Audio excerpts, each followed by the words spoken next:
This show is part of the Head Stuff Podcast Network. Hi, I know it's been a while since the last episode, and there's another one on the way very soon.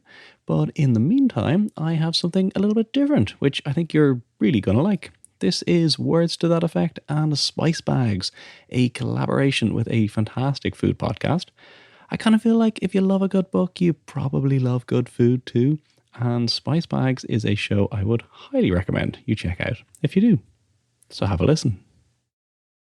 How does this show start? Why did you start off by explaining how May's been hounding you to be part of your podcast, so she can talk about Shirley Jackson? I mean, that's a good point. I've been stalking you.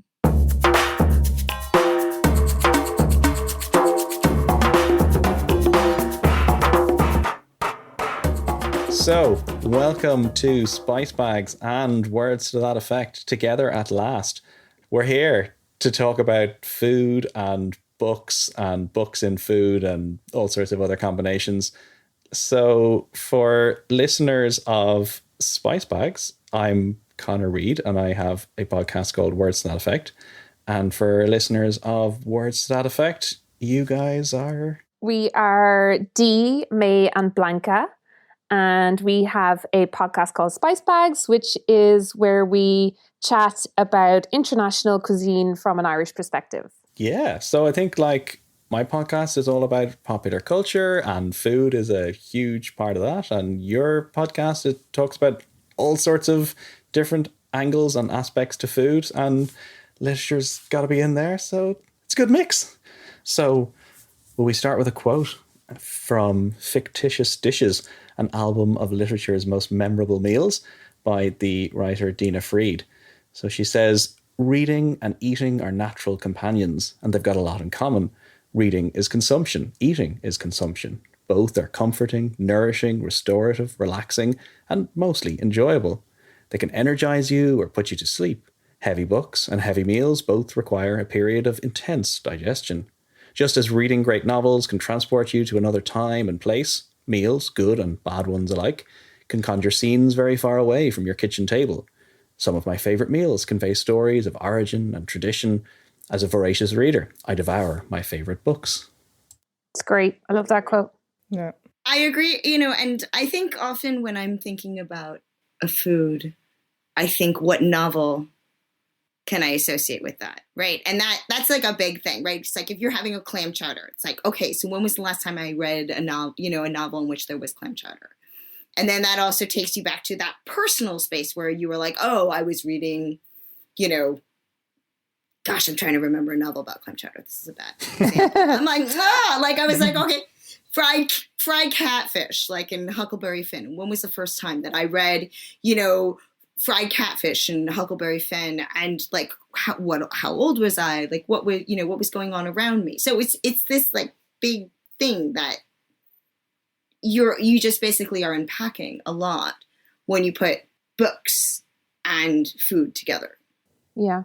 I always think that like one of my earliest memories of food in books was Alice in Wonderland, and the kind of temptation with the eat me and drink me and those kind of, I just always remember that being really overwhelmed by how much I was able to picture it at a young age. And then also as I've gotten older and love reading, I think I now attribute books, as you were saying, maybe not to, I do remember scenes written about in books about food, but more so I think about where I was when I was reading a book, or what meal I was eating, or what meal I was cooking, or, like I associate a lot of books with different meals.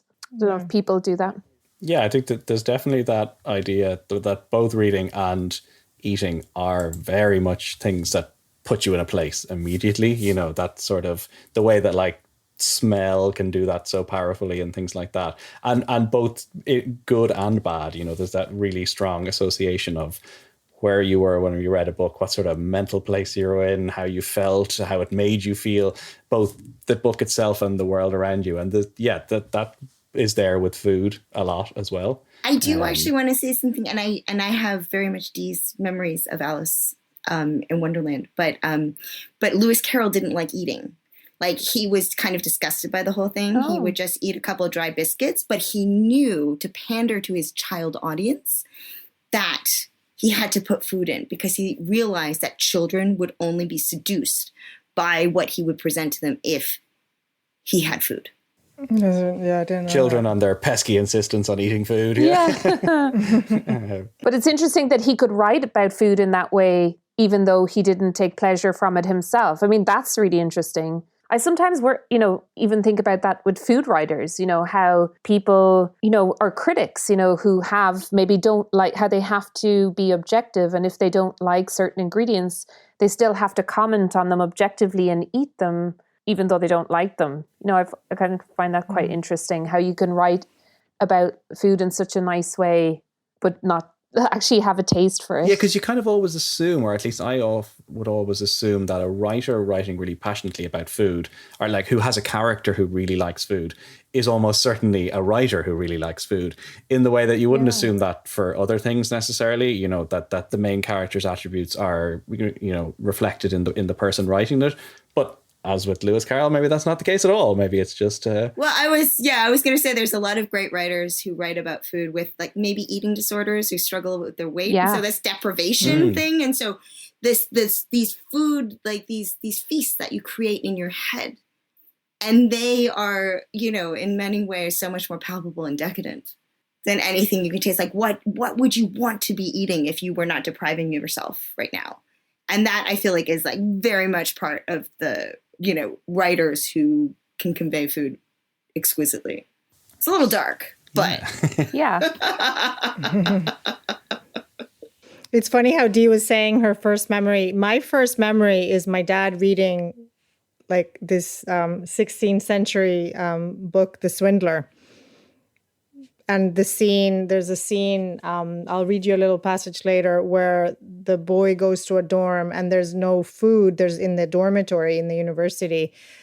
And it's all about poverty and class. And I don't know, lately I've been thinking a lot of the food writing that I like has to do with politics, with and it's funny, like we found like all these links between these writers and then modern writers after the Spanish Civil War wanting to write about food as a protest or trying to avoid censure. But it just, I guess doing this podcast with you, Connor's made me realize my interest in food is less about this glossy description and more about what it says about class. And I realized that I am interested in that narrative, the political angle of food and how it can be weaponized to say you're a slut, you're a terrorist, you're lazy. I don't know. And it's fascinating how many different writers can use food in different ways. That is really interesting.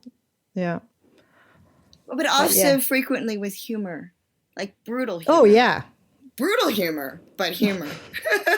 And it's also like, it's a good, just from a technical point of view, using food in a novel is a good shorthand for, getting your characters' attitudes and opinions and ideas and things like that across to the reader without having to go into too much detail, because we judge people by what they eat, and like you say, and how they eat it and when they eat it, and all of these other things around food are such sort of central aspects to everybody's life. So using it is a really handy and useful way for an author to just sort of slip in something that you can tell the reader without really having to tell them too much in that sort of way. There's a shorthand, but then occasionally, and I'm going to play devil's advocate, but then sometimes, right, you go, the really great writers, like, I was thinking like Marquez. I love Marquez. He doesn't got these huge books by Marquez, and you're completely swept up by Marquez, and he really does not talk about food. And you go, okay, like maybe sometimes great writers don't need to resort to food in order to sweep you away. Like, and so it's, I don't know, it's a push and pull. Yeah, I mean, because you don't have to. Some people just aren't interested in food as well. It just doesn't have to be a part of every novel or at all. I mean, that's a hard sell to you guys, but some people are just like, I just don't care about food. I have no interest in it. I don't want to put it in my novels. Not something I particularly care about. And then I suppose it's like, one of the genres I'm going to touch on is, horror and I suppose we're going to talk about sci-fi as well, and does food, or its representation in that literature. And I think, people don't often think or associate food with horror, but I mean, horror in itself is so descriptive and so visceral, and so, that it often even uses food descriptors without talking about food. The way someone is killed or murdered, or the description of even, I don't know, a feeling can be done in a kind of in those ways, in the same descriptors that you would use to describe food. I don't know whether you guys have ever read it, but Bret Easton Ellis's American Psycho. Yes. Oh my dear God. Has a scene, and let's just say eggplant parmesan. And that scene, you don't want to eat eggplant parmesan for a while after that scene. You're like, okay, those two things together. That's one of my favorite dishes. It's off the table. That is to this day the scariest book I have ever read. It is. It's I just don't like horror or murder, so I'm like, okay. It is. Yeah. Very disturbing. Yeah.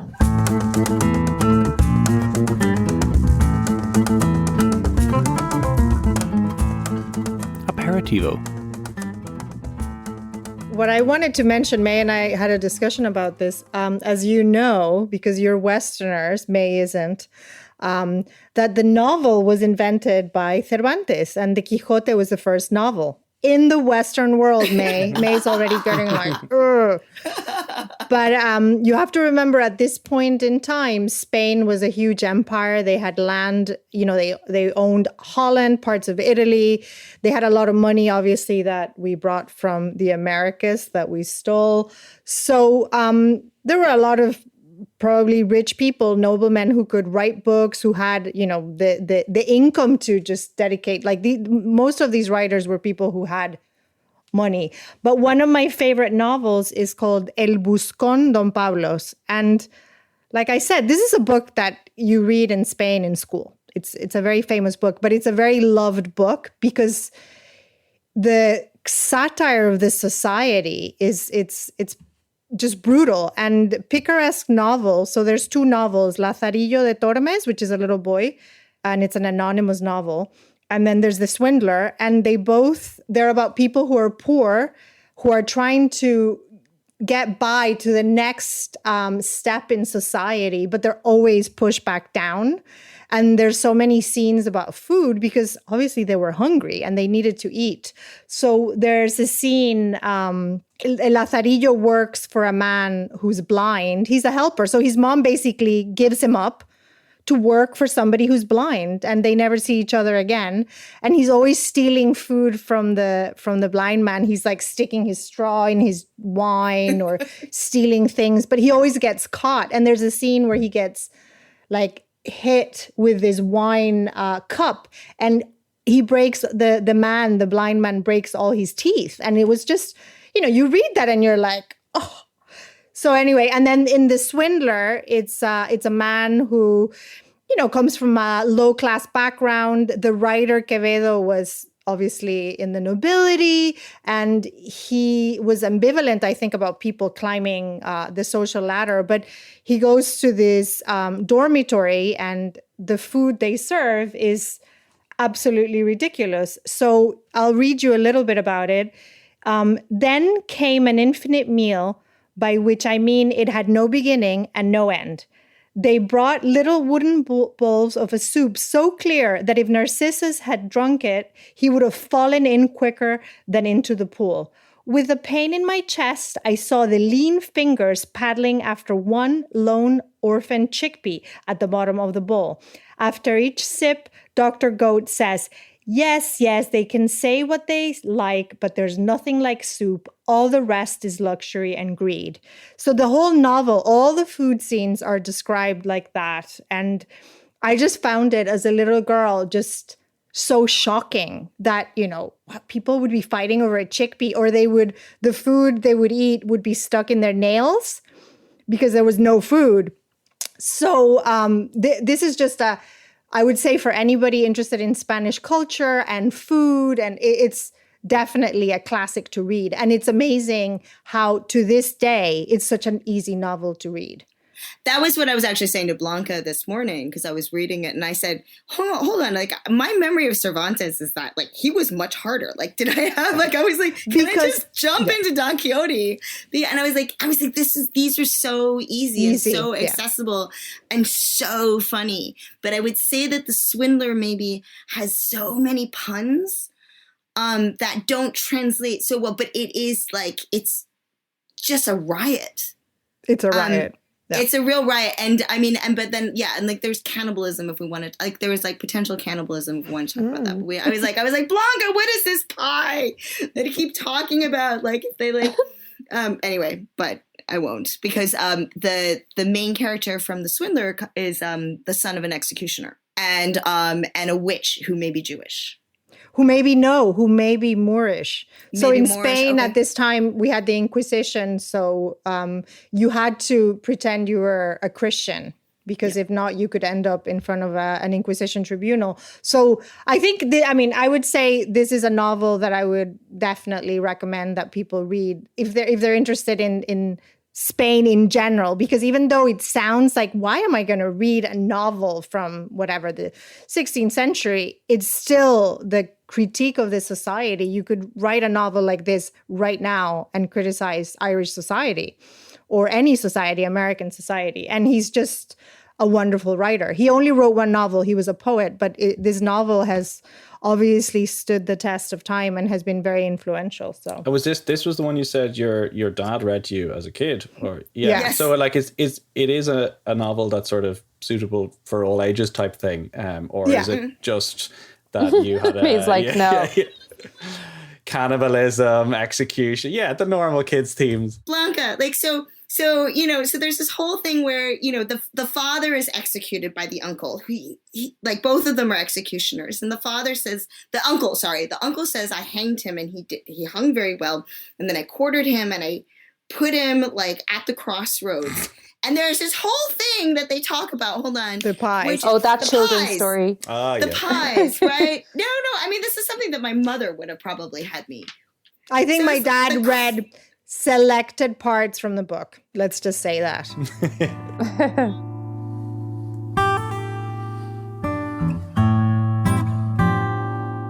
Starter. To your favorite author, To your Connor. favorite author. My favorite author. He's actually not my favorite author at all. I'm far from it. He's my comfort food of an author. He's my lasagna, shepherd's pie sort of an author. Oh, cool. I'm so glad that you said that, because I was like, this is a cozy male mystery, right? Like I don't read. So I guess we jumped straight into this, but this is the Montalbano series by Andrea Camilleri. I pretty much just read them when I'm on holidays. I kind of keep them for my holidays because there's a limited amount of them, and Camilleri died I think in 2 years ago, so now there's a very limited number. I think there's just under 26 or 7 novels or something like that. I think I've read about 10 or 12 of them.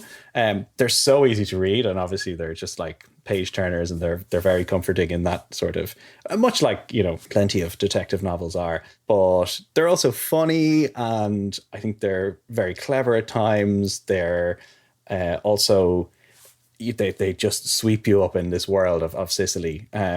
And I've never been to Sicily, but I have been to many, many parts of Italy, and I love Italy. And so I tend to just read them on holidays, often on holidays in Italy. And they're great, but they're also just, as soon as you said food in novels, I was just like, Montalbano. There are certain authors that are just, really, really, who really kind of foreground food. But I think food works in a lot of different ways in the Montalbano novels.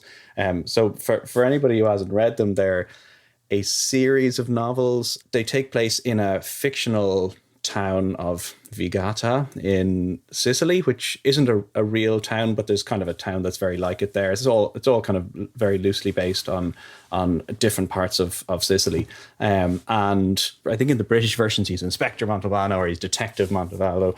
In American versions, it's different translations, but he's a detective in a small Sicilian town, but he's trying to kind of navigate the ever-present background of the mafia. So they're always there, but they're not mafia novels. There's some where the mafia come in more, but they're always just kind of there in the background, as opposed to them being very specifically, because when you think crime novels from Sicily, the mafia tends to be front and center, but they're very much not. It's generally Montalbano who's kind of, he's not afraid to sort of go around the law if it sort of means that his own sort of personal sense of right and wrong and morality is what would you say, that he's satisfied himself. But all of this is punctuated with food. So he constantly eats, but pretty much never cooks himself. So he has a housekeeper, Adelina, and she is kind of a mother figure who just cooks, comes to his house, mostly seems to just clean, cook some amazing meal and leave. And then he comes home and just opens the fridge and is like, oh, what has Adelina left me? And then if he doesn't eat at home there, generally out on his terrace overlooking the sea, he eats in a local restaurant. So in the trattoria, and he goes there and, orders whatever takes his fancy, whatever is presented in front of him. Invariably fish, loads of fish. And yeah, so he uses those sort of moments where he's eating to think about the cases, to think about what's going on in the world, but they generally tend to sort of, what he's eating tends to link with the crime sometimes in some sort of way. It helps him digest over the evidence. Exactly. Yeah. It's he kind of needs to. I'll read a short sort of bit here so this is from one of the more recent ones, actually, The Other End of the Line, which is 2016. So translated to 2019. So in this one here, he's gone to Enzo's trattoria and he's greeted by Enzo, who says, "Inspector, would you like some migrant soup?" "Enzo, please, no, don't talk to me about migrants. What have you got that's good, really good?" "If you don't want fish as a first course, I've got a delicious canicciola." "And what's this canicciola?" "Oh, they're little Trapanese macaroni and cabbage with potatoes. My wife invented the dish." "Well, I do always trust your wife's cooking." The canicciola was breathtaking. He made up for his betrayal of the fish realm by ordering a dish of mullet cooked in salt for his second course. This too was excellent. When leaving the trattoria, he felt a little weighed down, thus necessitating a stroll along the jetty, despite what ghosts this might awaken. Walking along at a slow pace, one lazy step at a time, he reached the lighthouse. Sitting down beneath it, he lit a cigarette, and looking around, he realised how much the harbour had changed. But the quay and the arm of the jetty he was on had been divided into so many sections marked by barriers. Seen from a distance, they looked like some kind of labyrinth. He quite logically thought that, in any case, such temporary barriers were better than walls or barbed wire as so many other European countries were contemplating. "And what do you think of the European Union?" he asked a crab that was looking on at him from a rock beside the one he was sitting on. The crab did not reply. So I love that. It sort of starts with migrant soup, and this book is all about migrants landing in Sicily, and so it's all about migration and crime and various things. So it starts with migrant soup, which I don't actually know what that is, but obviously it's some type of soup. And this is often the case with the food in the book, and also kind of with the translations too. But, so it starts with migrant soup, it moves into the food, detailed descriptions of the food. He always goes for a walk to sort of, again, digest the food and the crimes and so on. And then he talks to a crab about the European Union and and migration. These kind of classic detective kind of moves. It's very sort of typical passage or whatever of these kind of ones. The other thing he does is that he usually eats alone. So he eats alone in his house or he eats alone in a restaurant. And if somebody joins him, he hates talking while eating. So he doesn't like anyone to talk to him. I mean, but it's interesting. So for me, with Montalbano and his relationship with women, right? It's Livia. He goes, "This is why I love Livia, is because she is a woman who keeps her mouth shut during meals," right? And you go like, okay. And then, and then his housekeeper, right, who has that motherly, but it's this idea that she's pretty much absent So, like, and he loves that, right? So she's mothering him, but he never has to see her. Yeah. So there's all of, there's these sort of mystical notes, and then there's things in the refrigerator, and that's how he likes his women. He likes them with their mouths shut. It's so great. Like, he's kind of a jerk. Yeah, that he's Italian, because Italians and Spanish, like, people talk so much at dinner and lunch, so it seems a little bit, I wonder what the author is trying to say.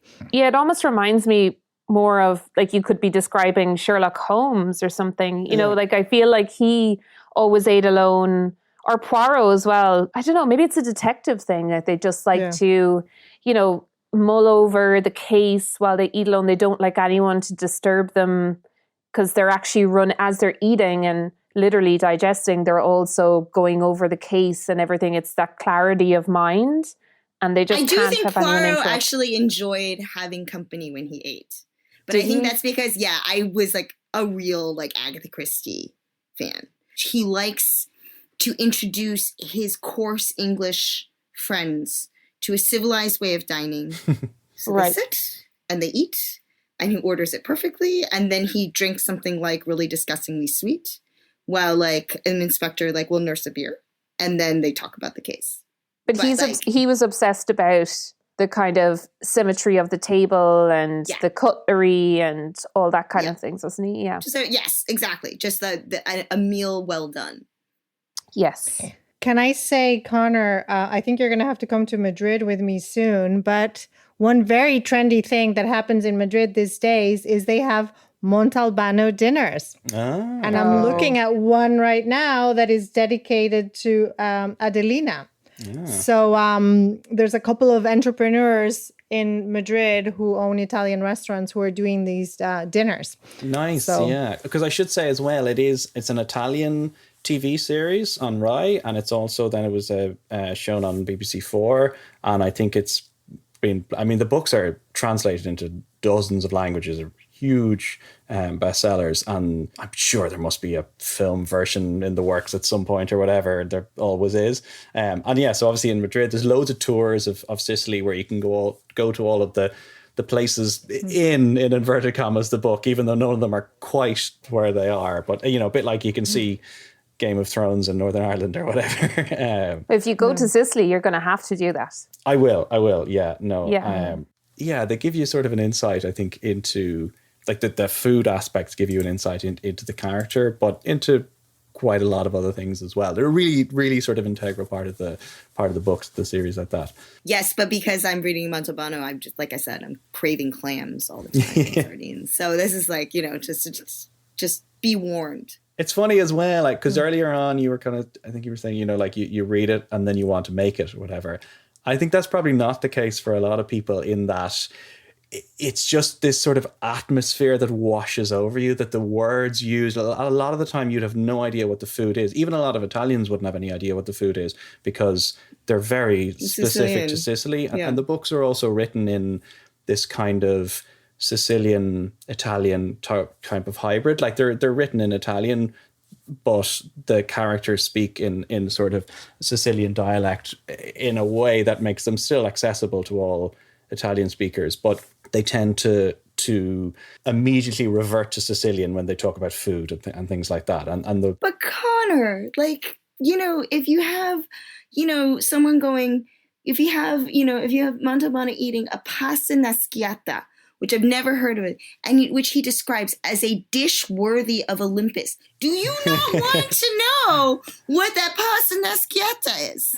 Well, I do, but then by the time you get to the end of the book, there's been like 15 meals, and they've all been described as the most beautiful incarnations in the history of cooking. And it's all so superlative. I think it kind of gets a little bit dulled after a while. But there's no descriptors, right? And so that for me is also the mystery of Montalbano, right? Because it's kind of like you get a dish, and a lot of times with, I'd say, food adjacent books, there'll be like the pasta nasciata, which, would be this aubergine, dome with, filled with like, this penne, blah, blah, blah, dish worthy of Olympus. I like pasta nasciata, dish worthy of Olympus. I was like, okay, I got to bookmark that and look it up later.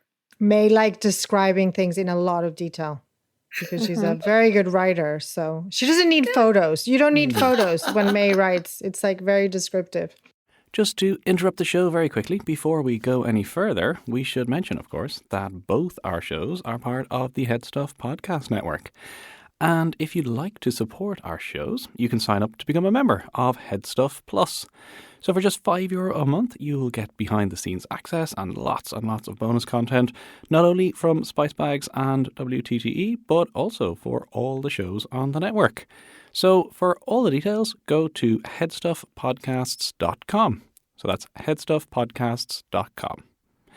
And while we're on the topic of Head Stuff Podcast Network shows, have a listen to a trailer from Fireside, another great show on the network. So this is a show hosted by Kevin C. O'Lahan, and it's an Irish storytelling podcast. It's really, really good. I would highly recommend it. So Kevin retells tales of folklore and myths as they were meant to be told. And he tells a story and then also talks about the craft, the culture, and the history of storytelling. So have a listen.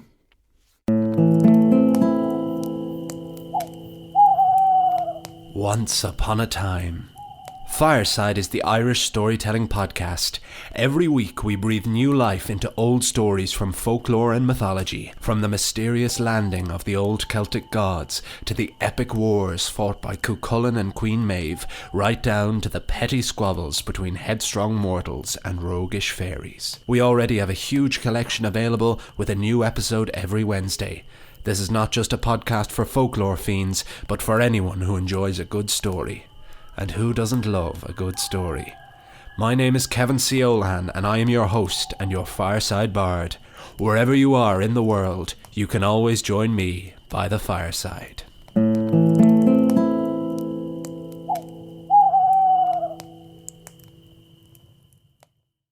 Camilleri gets the name for his character Montalbano from Montalban, which is someone you were going to tell us about, Blanca.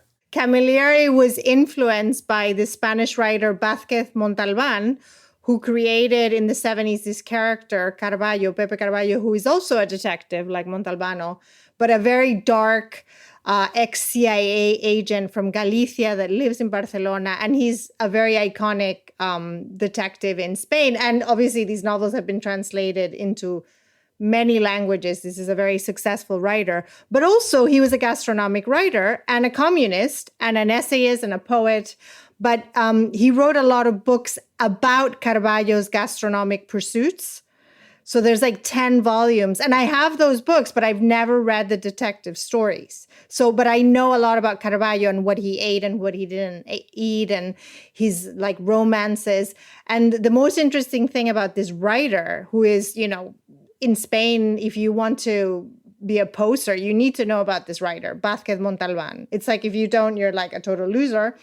So he even though he was a communist, and he was into traditional food, he loved El Bulli and he loved innovation in gastronomy. So when he died, he had his ashes scattered in Cala Montjuïc, where El Bulli was. And, you know, it was just such a... You know, this man who wrote all these novels, who was a communist, who was in jail during the Franco years, whatever, his final, you know, wish was to be dusted all over El Bulli. Anyway, so Camilleri named Montalbano in honor of Vázquez Montalbán's book, The Pianist. But anyway, after hearing you talk about Montalbano, I'm thinking, you know, I need to go back and also read Pepe Carballo and maybe understand more about the character. But to me, it was just about the food, and he's like encyclopedias, gastronomic encyclopedias.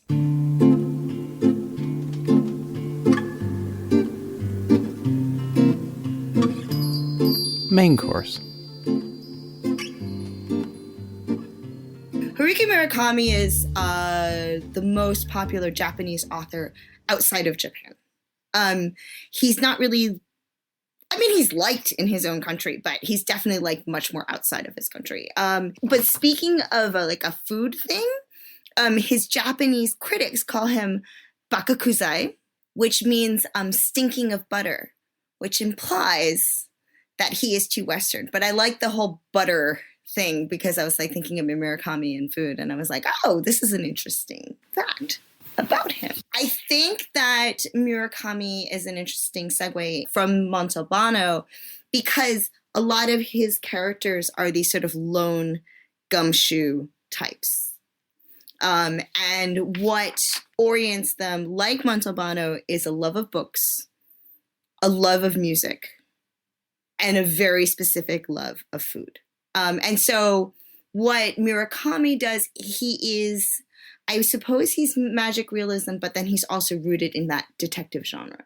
And I think the other person I might compare Haruki Murakami to is the director David Lynch. I don't know if you guys are David Lynch fans. Oh, yeah. Okay, see, I'm not a huge David Lynch fan, but someone else had made that comparison, because in order to love Murakami or to love Lynch, you have to buy into their dreamscapes, right? You actually have to somehow think that what they are creating is real for them. Like, if you don't do that, then what they've created for you can come off as pretentious. So, Connor, you asked me why Murakami was one of my favorite food authors. And I tried to do a Murakami recipe book for when my brother got married. And I stopped at one book because there were 60 dishes. and so just for example, in the novel Hard-Boiled Wonderland, we're talking one meal, 11 items. And I'm not going to go all into it, but it's like there's sardines and abura age tofu with grated with wild yam and taro butter, sauteed beef and celery, green beans with tofu and sesame dressing, flash fried agedoshi tofu, like hot dogs, chocolate cake, and that's just the beginning of it. And that is one meal. And so I was trying to think, like, how does Murakami's food works? I think like Montalbano, I think it helps make the guy a decent person. But also when we're talking about Montalbano, right, you're saying that the food in Montalbano also creates, like, that makes that Sicily, even though it's an invented Sicilian town, right, that it makes it concrete. And actually, weirdly, right, I think food in Murakami does the same thing, and it makes his world concrete, which is part Japan, part West, and part, like, crazy dreamscape. And so, and also and this is actually, we were talking about Alice in Wonderland, I think that food for him functions as a rabbit hole. You know, you either often eat and then you go into another world, or you go into another world and then you eat something, which I think is very much Alice. You know, it cements you with that world. Like, Alice falls down the rabbit hole. She eats a cake that says "Eat Me," and then that makes her fate with that world inextricably entwined. And so I just wanted to quote really quickly. And also I want to say, actually, it was hard to find great Murakami quotes because he's not a great stylist. He's not a beautiful writer. He's really accessible, and he gets you where he wants to go. But his book, which I think kind of catapulted him to stardom, was The Wind-Up Bird Chronicle. And I love this opening scene. He says, "When the phone rang, I was in the kitchen, boiling a pot full of spaghetti and whistling along with an FM broadcast of the overture to Rossini's The Thieving Magpie, which has to be the perfect music for cooking pasta." And, you know, the rabbit hole is going to open. And the reason I think also why the Wind-Up Bird Chronicle was so successful, I mean, he was already a success, but why it kind of catapulted him into superstardom was because he was playing around with these, you know, the real, the fantastic, but he also, the Wind-Up Bird involves very real trauma of World War II and the Mongolians and the Russians and the Japanese on, like, in the Manchurian front.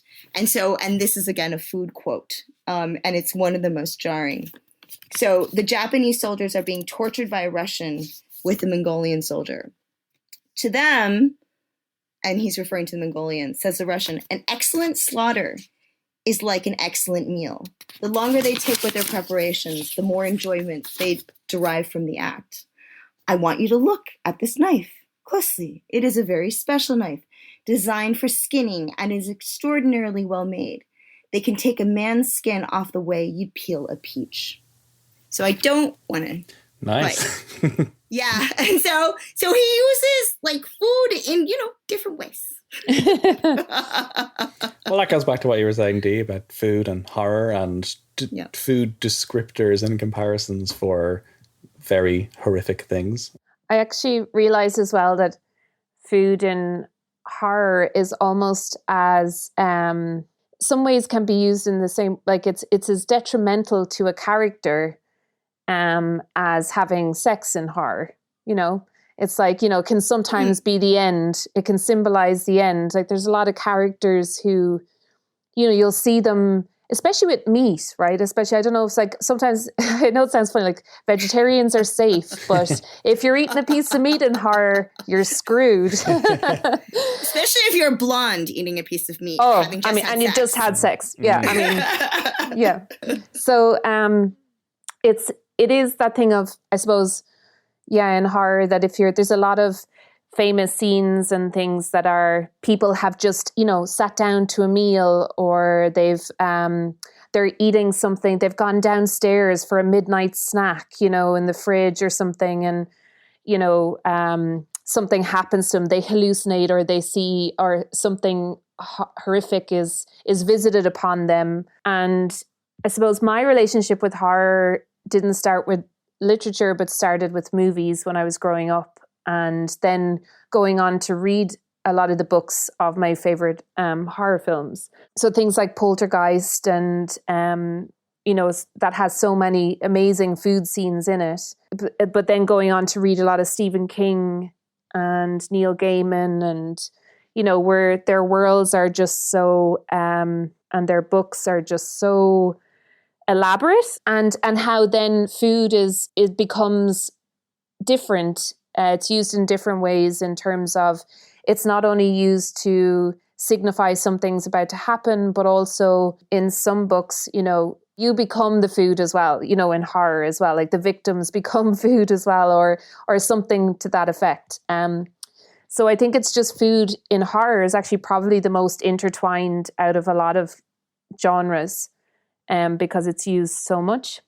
I was just going to say, I think Stephen King uses it slightly differently though than other horror, right? And maybe Murakami uses this a little bit as well. And I'm going to later talk about Shirley Jackson. Mm-hmm. But Stephen King, I think, uses food in the very ordinariness of food. Like, it's like, so his whole thing about the getting you really scared is that he sets up, you can be in a diner and you can be, he's describing the eggs, or you can be, eating at a restaurant and or you can be in the kitchen making cornflakes, and he describes the ordinariness of that. Yes. Right. And that's what makes him horrific, because he juxtaposes the ordinariness of eating with the horror that is about to come. Am I wrong? I do have a good Stephen King example, actually, but go for it. If you're, it's from It. People might be familiar with it from. It was made into a 90s TV series, and then most recently has been remade as a movie again. But basically, this is the part where it's about these children who are terrorized by It. A supernatural being who terrorizes them when they're younger, and then basically revisits them when they're older. And because the murders have started again, the same group of kids, now adults, they've reunited to face It once more as adults. And they have their reunion in a Chinese restaurant. And basically they've hired a private room in the back, and they're after having their meal, and they've basically decided they're going to do something about it, but they're all still, everything's quite normal at the moment. And as you said, May, it's quite rooted in a very normal meal and get together. They're all being very polite. And Rose, the waitress or hostess, has brought them out a plate of fortune cookies. And so this is where I'm going to read. They laughed, and Mike passed the little bowl of fortune cookies to Richie, who took one and then sent it around the table. Bill noticed that no one opened his or her cookie until each had one. They sat with the little hat-shaped cookies either in front of them or held in their hands. And even as Beverly, still smiling, picked hers up, Bill felt a cry rising in his throat. No, don't do that. It's part of it. Put it back. Don't open it. But it was too late. Beverly had broken hers open. Ben was doing the same to his. Eddie was cutting into his with the edge of his fork. And just before Beverly's smile turned into a grimace of horror, Bill had time to think. We knew. Somehow we knew. Because no one simply bit into his or her fortune cookie. That would have been the normal thing to do. But no one did it. Somehow, some part of us still remembers everything. And he found that underknowledge somehow the most horrifying realization of all. It spoke more eloquently than Mike could have about how surely and deeply it had touched each one of them and how its touch was still upon them. Blood spurted up from Beverly's fortune cookie as if from a slashed artery. It splashed across her hand and then gouted onto the white napery which covered the table, staining it in a bright red that sank in and then spread out in grasping pink fingers. Eddie uttered a strangled cry and pushed himself away from the table with such a sudden revolted confusion of arms and legs that his chair nearly tipped over. The huge bug, its chitinous carapace and ugly yellow-brown, was pushing its way out of his fortune cookie as if from a cocoon. Its obsidian eyes stared blindly forward as it lurched onto Eddie's bread and butter plate. Cookie crumbs fell from its back in a little shower that Bill heard clearly and which came back to haunt his dreams when he slept for a while later that afternoon. As it freed itself entirely, it rubbed its thin rear legs together, producing a deep, reedy hum, and Bill realized it was some sort of terribly mutated cricket. It lumbered to the edge of the dish and tumbled onto the tablecloth on its back. Whew. I'm out of breath. But yeah, it's terrifying. It's absolutely terrifying. I think I've watched a huge catalogue of horror films over the years, but I've never been as terrified as reading horror. Food has always found its place in it. And King just has this way, I think you're right, May, he does have a way of just turning the kind of normal into something seedy and just completely abnormal and horrific. I have to say, I hate horror, Dee, like absolutely. But I did read Thinner because my best friend loves horror, and Thinner was the most disturbing book. It just freaked me disturbing. out. And you think, how can people make up stories like that? But it really scared me. I wish now that I could get something like to do that to me. Yeah. I was like, Dee, you know what? Can I eat a piece of cherry pie? Yeah. So for anyone who doesn't know, listening to Thinner is about this lawyer who basically, cut a long story short, gets cursed by a gypsy, and he just touches his face as he's leaving court and says thinner, and he starts to lose loads of weight, and at first he thinks he has disease or something, and then he realizes anyway that he has this horrible curse, and the only way to get rid of the curse is to feed somebody else a piece of this pie, who he eventually feeds to his wife, who's cheated on him, who when he goes down, but then he leaves it out for his wife to eat, to kind of like as a kind of cruel justice to her. And then he comes downstairs having literally like putting on weight as he goes downstairs. He feels a lot better. But then he realizes his daughter has eaten some of it. But then at the same time, the doorbell rings and the guy who was coming over to cheat with his wife is there. So he feeds the pie to him. It's just absolutely bonkers. He's going around there's a movie of it, he's just going around trying to feed this pie to everybody.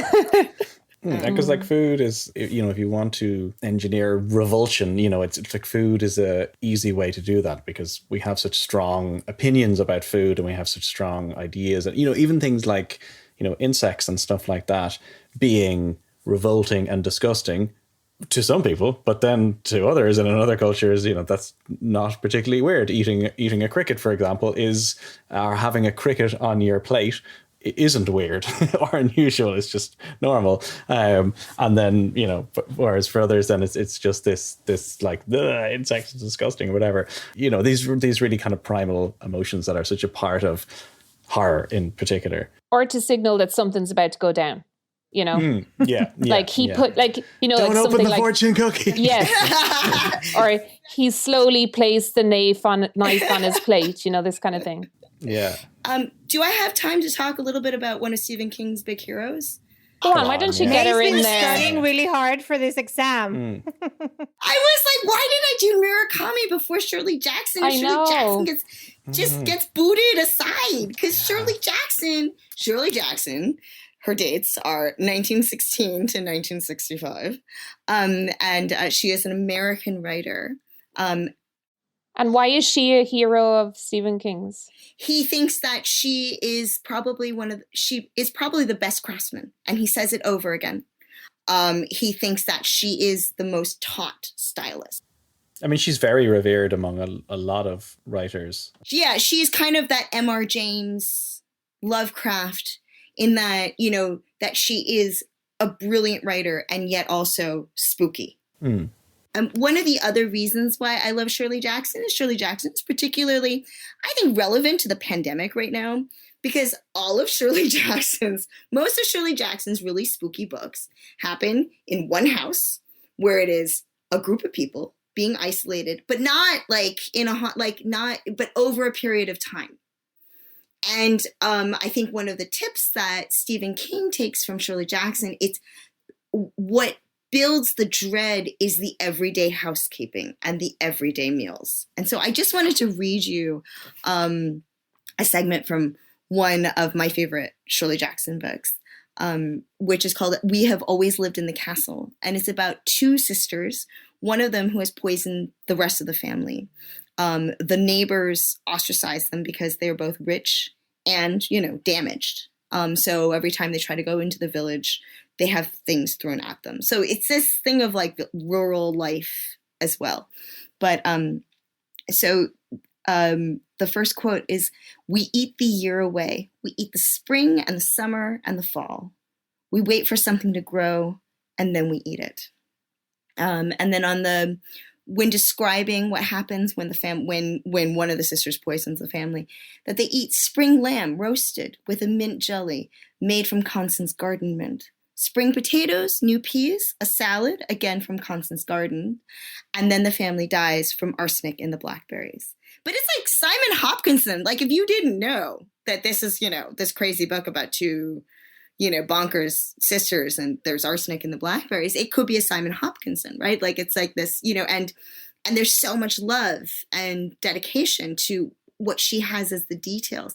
And finally, I suppose this is again the same book, is one of what I think is the essence of Shirley Jackson is, she says, all the Blackwood women had taken the food that had come from the ground and preserved it, and the deeply colored rows of jellies and pickles and bottled vegetables and fruit, maroon and amber and dark rich green, stood side by side in our cellar and would stand there forever, a poem by the Blackwood women. Each year, Constance and Uncle Julian and I had jam or preserves or pickle that Constance had made, but we never touched what belonged to the others. Constance said it would kill us if we ate it. And I think Shirley Jackson is probably best known for her book, The Haunting of Hill House. Terrifying. Oh my God. Yeah. Which, yeah, right? Like, you know, made into 2 movies, but read the book, please. But also read her 2 books about child raising, because they're called Life Among the Savages and Raising Demons. But you can tell by the titles that there is a kind of a sting to the tale, right? Like, they are, you know, ostensibly she wrote them for good housekeeping. Ostensibly it's this merry account of her and her husband picking up from New York City, moving to Vermont with, you know, they eventually have 4 kids and they have cats and they have dogs. But you know, the backstory, of course, is that Shirley Jackson marries, her husband is Jewish. They're best friends with Ralph Ellison, who is the famous black writer. And when Stanley, who is cheating on her all the time, goes to teach with Bennington College, like, they are both respected and yet shunned by these like lovely Vermont neighbors. And so her account is both laced with humor and so much venom. And like when you read it, you go, oh, this is where Shirley Jackson makes sense. This is how she gets as sort of almost like as perfectly horrible as she does. But it's kind of, it's like that, it's that marriage of housekeeping, horror, humor. A good trio. Which I feel like Stephen King does. Also, yeah, totally. And I feel like as well that that Netflix interpretation of The Haunting of Hill House was actually really, really good. I thought, yeah, because I feel like they actually at least read the book. Like they were, It was a careful reading of the book, and they were like, "All right, what do we do?" And it was terrifying. Yeah, it was really good. But yeah, I find her excellent. But I'm just realizing now that pretty much every book we've talked about is connected with crime, murder, or violence. Oh yeah. Well, you could. I mean, there's food and romance novels as well, obviously, and things, on a lighter note. But I guess maybe that says more about us than it does about I think so. the darker side of Spice ladies. Bags. Yeah, we went a bit dark, all right. Dessert. I did want to mention like science fiction and food as well, just because it's something I read a lot of or watch a lot of or whatever. Actually, as you were talking about Alice in Wonderland, I was also thinking about The Matrix, which is another, Alice in Wonderland sort of basis. And that when they're in The Matrix, it's, like where we are, we're all in The Matrix or whatever. You can eat any type of food you want. But then when they're on their ship in the real world, they just eat this sort of gruely kind of rubbishy Oliver food. Twist style. Yeah. And then like when the guy, Cypher, I think it is, when he betrays the crew, he betrays them because he wants to go back to the Matrix and just be oblivious. And, the scene is he wants to go and have like a steak and a glass of good wine. And it's like, it's the food that sort of lures him back, even though he knows it's not real. He doesn't want to know the food isn't real. He just wants to go back to where he could taste good food. And, that's what sort of ends up. And he names a famous New York restaurant, doesn't he? He names like it's Delmonico's or something. Is it Delmonico's? Yeah, okay. Delmonico's. Yeah, I think so. Okay. Yeah, he's very specifically. Yeah. Like the description of it, and everyone, you can see almost everyone who's like out of the Matrix is almost like salivating at his description. They're like, yeah, I wouldn't mind going back for that. Yeah, but it's not real.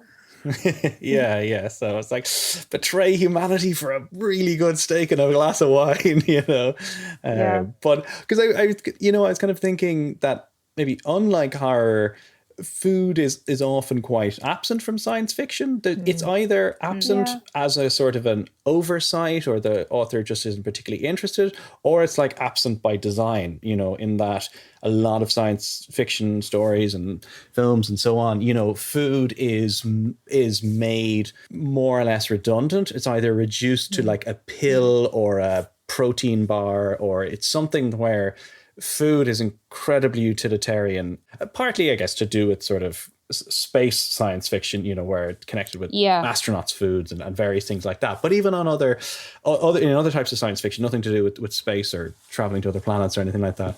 I mean, there's obviously lots of science fiction with food that is a part of it, or whatever else, or, science fiction things like Soylent Green, where turns out, the food is people, and there's plenty of cannibalistic type of thing. I was thinking as well about stuff like post-apocalyptic novel, again, connecting with horror and violence, post-apocalyptic novels and things like that, where, you have these undertones or overtones of cannibalism and other things like that. But even just food scarcity and food resources, there's a lot of climate change novels and science fiction novels set in future versions of our world, where because of water scarcity or because of different aspects of climate change, food is really central, but in a really dangerous way. If a certain amount of food can't be produced, the population is going to die, or the society is going to die, or whatever.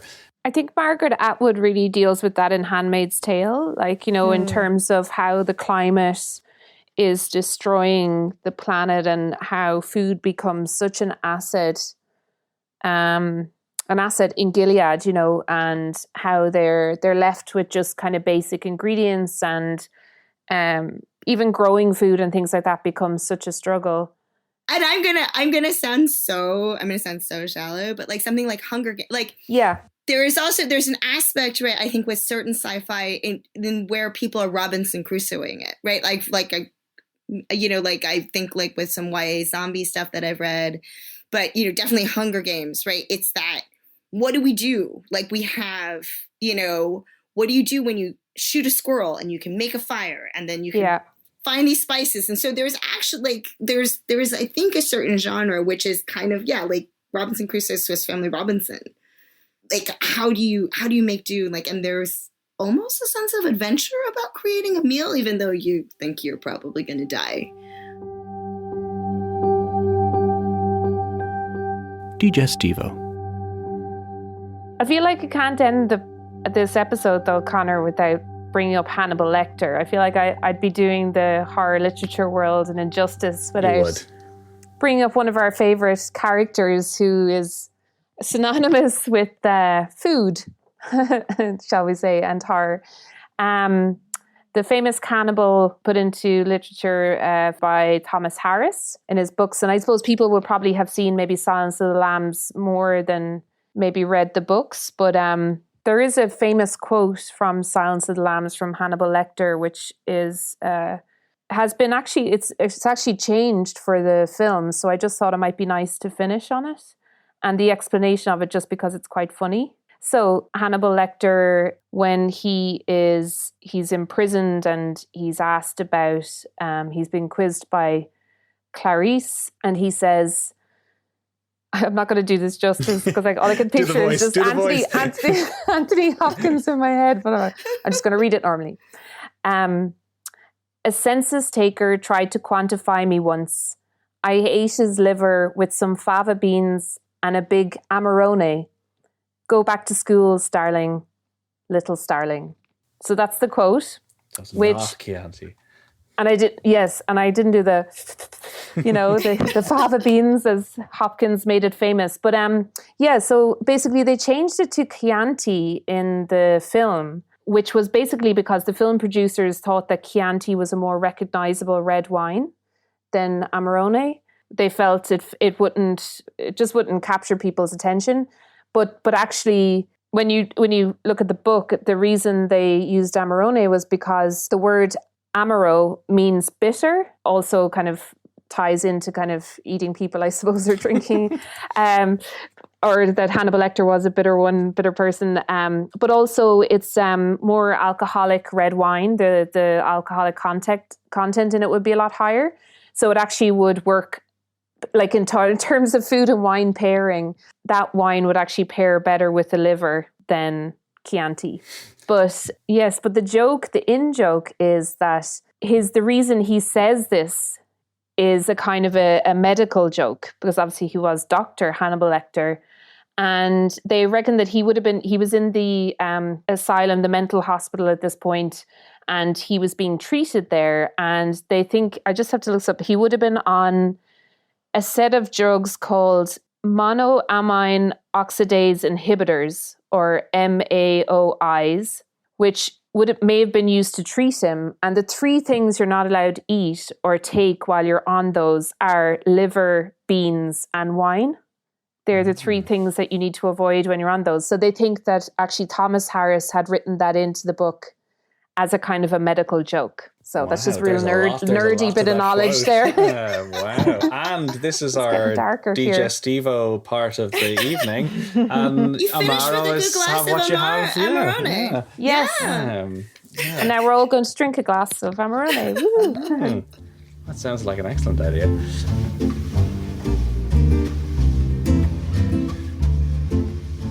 So for listeners of Words to That Effect, if they have loved this episode, which I'm sure they have, and they want to find out more about Spice Bags and listen to some other episodes, where should they go?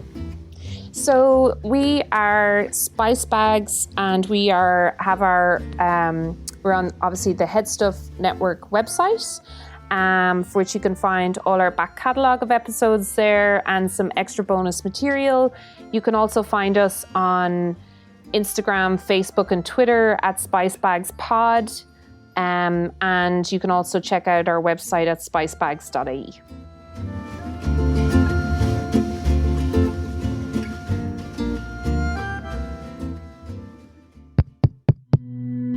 This show is part of the Head Stuff Podcast Network, a hub for the creative and the curious. Shows are produced in association with Head Stuff and the Podcast Studios Dublin. Find out more or become a member at headstuffpodcasts.com.